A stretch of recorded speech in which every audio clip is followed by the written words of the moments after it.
ఒక పక్కకు ఉండండి ముగ్గురు.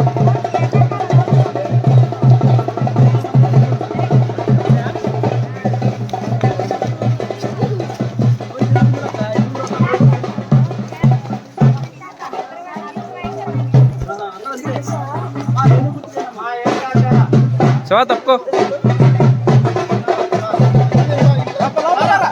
చిత్తూరు మండలం అల్లూరు అనే గ్రామానికి రావడం జరిగింది. ఇక్కడ మీరు చేసిన అభివృద్ధి ఏంటంటే అల్లూరు అనే గ్రామంలో ఇప్పటికీ కూడా తాగునీరు అందించలేకపోయారు మీరు. నిజంగా నందిగామ నియోజకవర్గ ప్రజల యొక్క రక్తాన్ని పీల్చారు తప్ప ఆ ప్రజల జీవితాలను మార్చిన రాజకీయ పార్టీ, అది తెలుగుదేశం పార్టీ కానివ్వండి, వైఎస్ఆర్ కాంగ్రెస్ పార్టీ కానివ్వండి, ఏ రాజకీయ పార్టీ కూడా నందిగామ లేదని చెప్పేసి నేను చెప్పదలుచుకున్నా.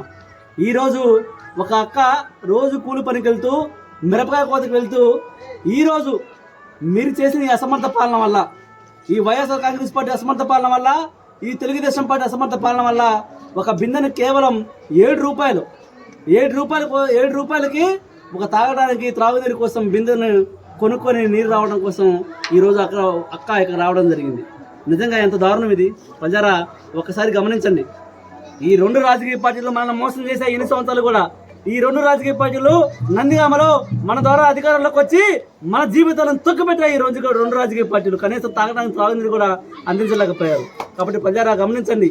ఈరోజు గ్రామాల్లో మన పరిస్థితి ఇది.